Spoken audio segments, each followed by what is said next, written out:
Latin Times TV. We're here with Martha Viveros, who is otherwise known as La Diva of real estate. Why don't you tell us a little bit about your professional journey? When did you get first started in business? I started in business actually when I was 19, because I bought my first condo when I was 19. I later then decided that, this is something that I think I can do. My ex-husband now and husband at the time said, let's get into real estate. I think it'd be good for you. So I started getting into real estate. I interned. I worked for a whole banker and became a good real estate agent. I became very successful at a very young age, up until about 20 and then 21, and then I became a real estate broker. Tell me what happened in 2014 that was kind of a game changer year for you, no? It was definitely a game changer year.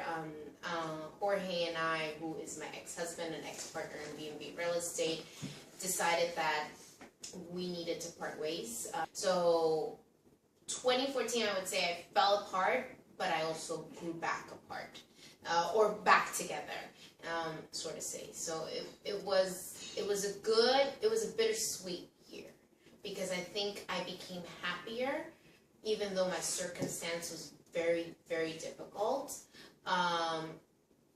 But at the end of the day, I still smiled, and I think that people say that you define happiness by the current state in that present moment. And in the present moment, there were times I was extremely elated. But of course, I had a lot of stuff going on around me that was very, very difficult to deal with. Wow.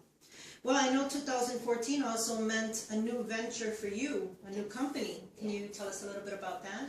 Yes. MB Real Estate is me. It's all me, from the colors, from the logo, from La Diva. I think they say good entrepreneurs have to be passionate of what they do, and I'm very passionate about my job right now. I'm very happy. It's very small, humble beginning, but I foresee a very good future because I'm very committed to it, and I feel like I can control my own decisions, whether they're good or bad. Yeah. I can take accountability a lot better, and it's definitely more geared to helping people out in achieving their own dream of either buying a home for their first time, or, for example, you have an affluent Latino that's coming in from, let's say, Colombia, Venezuela, and has never bought a home in the U.S. and needs a trendsetter that would be able to say, you know what, this is a good beach area for you. This is where you can invest your money and make it lucrative and still be safe from your current economy, let's say in Venezuela's case. So MB Real Estate is definitely something that I'm very excited. It's very cut, clean, and dry. It's a business that we buy, we sell property for you, and that's what we do. So tell us about this diva and how you have evolved from wife and partner to a single Latina entrepreneur known as La Diva. La Diva. I think La Diva, when she got a divorce, she found herself. I don't think she quite knew who she was before. I think that La Diva was always there, but she was very out of the scene because she was trying to fulfill another role she thought she had to.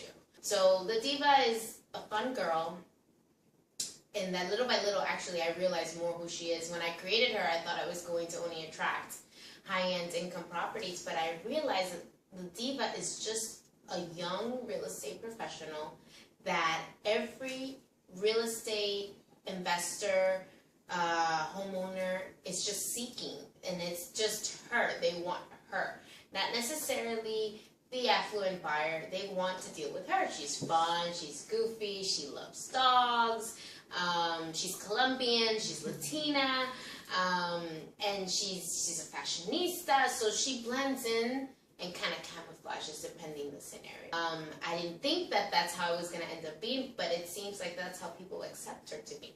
They just want to do business with the diva. It's funny. That's great. Yeah.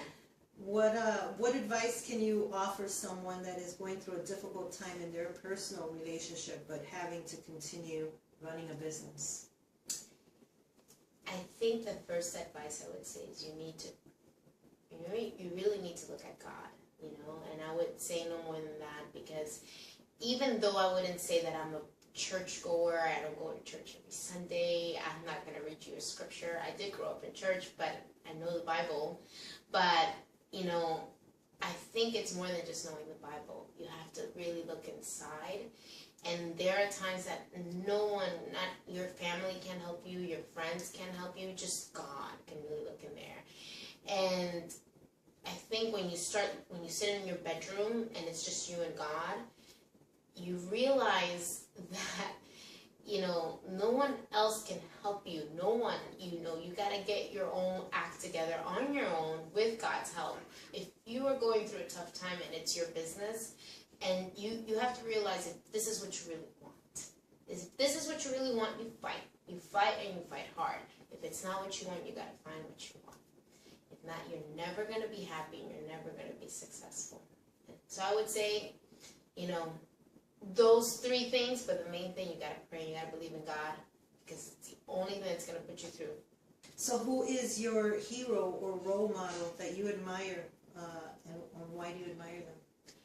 I admire my mom. I always have. The only reason is because she grew up with a lot of struggle.